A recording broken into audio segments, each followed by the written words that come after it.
Hey guys, how are you doing today? I'm going to be doing a PowerPoint presentation for you about the demise of the Hohokam Civilization. My name is Alec Kurbox. The Hohokam people are rooted in Arizona from around 1 AD to their eventual demise in around 1450 AD. The Hohokam people were known for their creative pottery and their use of ball courts as a form of entertainment. And you can see a picture of some of their quite beautiful pottery there. Also, they were the first civilization to utilize and implement an intricate canal irrigation system in the U.S. that allowed them to harvest crops in the desert. Although we understand the basics of this civilization based on the archaeological evidence left behind, the structure of their organizational methods are unknown due to the lack of written history. As these people expanded, they were able to grow because of their ability to harvest crops and hunt in such an unforgiving environment. Because of their irrigation methods, they were able to spread out and continue to grow while still maintaining a high level of community. As they began to grow, these extra people required resources for their survival, so some sort of resource management system has to be set in place.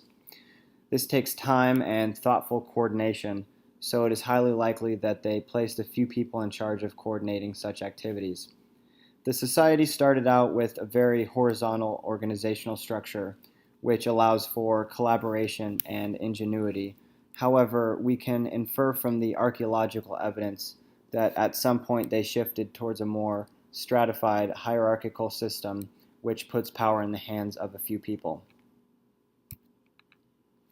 The reason we can infer that these organizational changes occurred is because of the physical evidence left behind.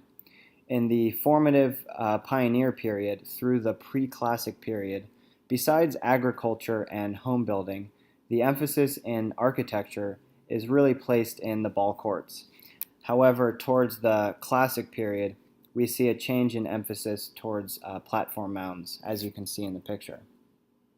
These platform mounds were a huge undertaking requiring nearly 50,000 labor hours, as some of them are over 12 feet high. When that much manpower is required, we could see other areas of equal importance diminishing. Besides the physical manpower required, we must also look at what these say about the Hohokam's shift in values. These platform mounds often had many rooms built on top. However, only the elite had access to them.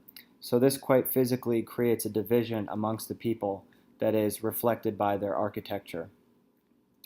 In addition to the platform mounds, we also see a change from open huts to above ground walled compounds, which signifies a shift from open buildings where equality is an emphasis to walled closed buildings where individuality and personal property is an emphasis. As the architecture suggests, we start to see a division amongst the people as those with power start to separate themselves from the commoners. This division of power creates instability within the community as previous measurements to ensure equality are shifting to buildings ensuring separation. When the people in power start to abuse it, they create powerful monuments for themselves and start to ignore other issues that are more pressing. Although their canals are revolutionary and almost ensure their crop survival, in times of natural disaster, everything can fall apart. This is pretty much exactly what happened as a drought occurred during this time of civil strife. Because so much emphasis was placed on building these platform mounds, less emphasis was placed on water management.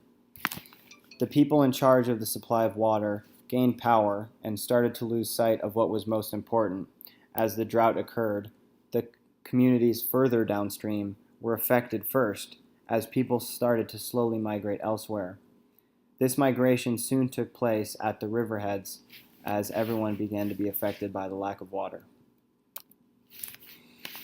A once glorified society begins to crumble as societal stratification creates division amongst the people.